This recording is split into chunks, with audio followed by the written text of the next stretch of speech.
name's Callum Hughes. I'm the owner of VeloClinic. We're based in Newbury. What we specialise here in is making sure you get the perfect bike in the perfect shape for you. Alex came to me to pick up his sturdy, or the shape for his sturdy, quite a while ago. Those measurements were done on a Ryden move bike, so in a completely adjustable bike to find the X and Y for his saddle and the X and Y for his bars. We also gave Tom the X and Y for his frame stack and reach. And then the outcome is that he gets a bike that's perfectly shaped to him and his anatomy.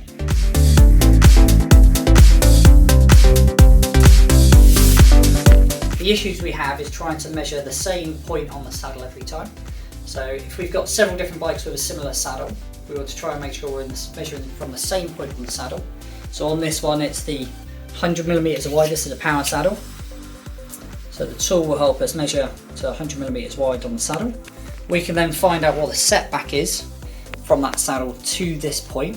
So previously what we do is we measure to the nose of the saddle, whereas actually the issue is that some saddles have a slightly longer nose. So the X and Y would be that this would be either too far back on one bike, because it's a shorter saddle, or the other one would be too far forwards.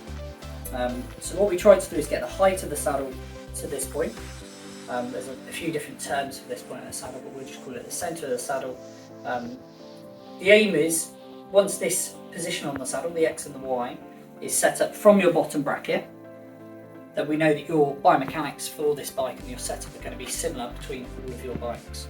So there is a slight difference between mountain bikes versus road bikes and versus triathlon bikes, mainly because your hip angle opens, and as you do, you rotate your pelvis, so you sit slightly differently onto the bones, your pubic ram and your sit bones.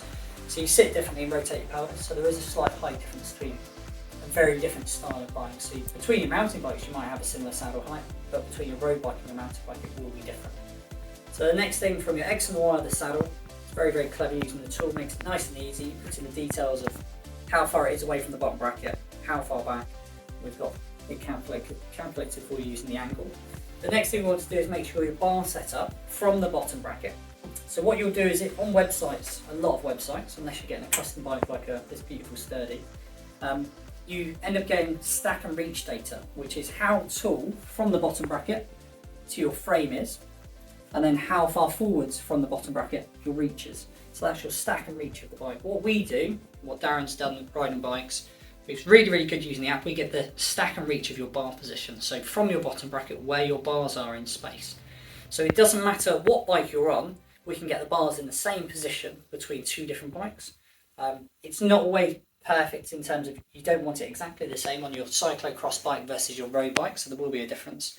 But it's key to get the distance, your hands from your hips, to make sure your shoulders, if you've got previous injuries, if you've got a shoulder weakness, if you've got any problems at all, the idea is we can be very, very similar between bikes rather than being completely different.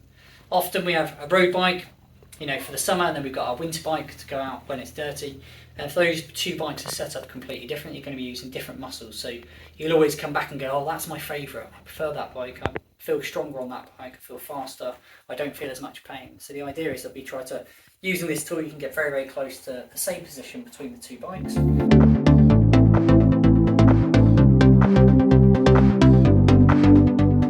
You want to make sure that your bike is level. So on this, we use this turbo trainer every day in this platform. We know that the front wheel, when it's touching the ground, and the turbo trainer in this position is level. Quite a lot of turbo trainers, you have a riser block, so your bike wouldn't be level, but the easy way to do it is if you go to saddle, measure saddle angle, and this is just used as a tool, so you can do tick. And then what you want to do is you can actually place this from the rear quick release or through axle. The aim is you make sure from there to there is level. It will say 0 on the tool. Once that's level and both wheels are touching the floor or in the turbo trainer, when you measure from your bottom bracket to the floor, what you do want to make sure is that this is level with those wheels. So you don't want your odd tile, or you've got something concrete in the garage that you've measured on, or a book, because you want to make sure it's very much the same as where your tyres are level to the bottom bracket from the ground. So you want to go from the floor to your bottom bracket. That lovely little tool just goes straight into our bottom bracket, and then we can measure from that line. I believe earlier it was 271, 272. Yep, 271. even if you go onto different websites for your bottom bracket height, it'll be different if you've got different tyres on compared to what the website says it's going to be. So don't take a number online, measure your bike. If there can be differences, okay? On this Sturdy, we've got some very, very big chunky tyres. So compared to these on a 700C rim with a 28mm tyre, it'll be a slightly different height as well. So make sure you're measuring your bike as it is right now. And if you change anything, then you can always go back and measure that same position again if you change your wheels or tyres.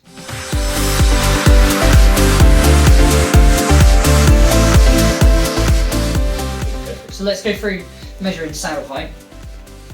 So we put this into your bottom bracket. We've got loads of different adjusters or adapters here. So me just like to show how easy it is to pull that off, but easy, just pop off. You put a different one on for whatever crank you've got. Quite a lot of bikes come with power meters nowadays, so you know Darren's thought about all these different shapes and sizes you can get. So we get it nice and flat on the top. We click measure angle. That will give us a live angle. We've already checked that the bike's level. So it says 71.7. And then you've got a line here that tells us what the saddle height is. So you get that number just there. So that is 805. We put that into the app, and that helps for your saddle position, your X and Y. So you got bottom bracket saddle angle, so BB to saddle angle. You got BB to saddle distance, so we had 805. We've got the crank length 172, which is the standard crank length that pops in. You can change this to whatever crank length you've got. Most smaller bikes, so you've got medium, small and extra small bikes nowadays coming with a 165 or a 160 crank length. The norm used to be that everybody would be on a 172.5, even on extra small bikes.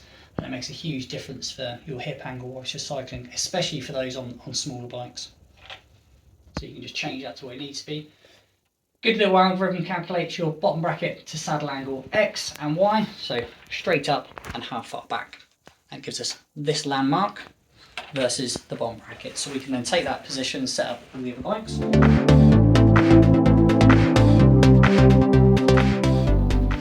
then put it onto the bars, so the curve matches the curve of your bars. In the centre, we've got 122.6. 122.6. We're going to measure BB to handlebar distance.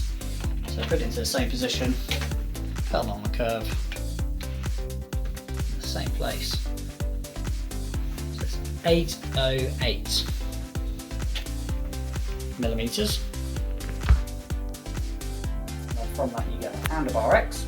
So from your bottom bracket, how tall to the bars in terms of vertical, and then how far horizontally you reach into the bars. So your X and Y gives you a stack and you reach of your bar position, and then we can create that space, that position in space on any other bike if we need to, and also the same with the saddle.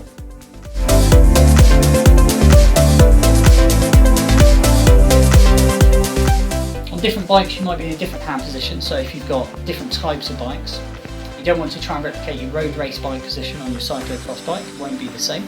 The ideas of different bikes have different geometry, so there will be some differences between them. But if you've got a road bike and a winter bike and you want to get them as close as possible, then you want your hands to be in similar position from the saddle, so the distances to be very, very similar.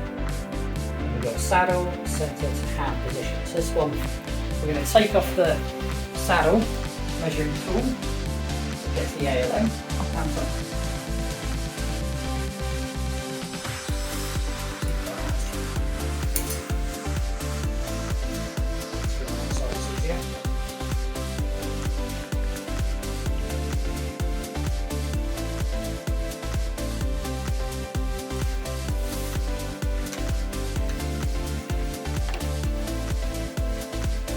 .20 to the centre line.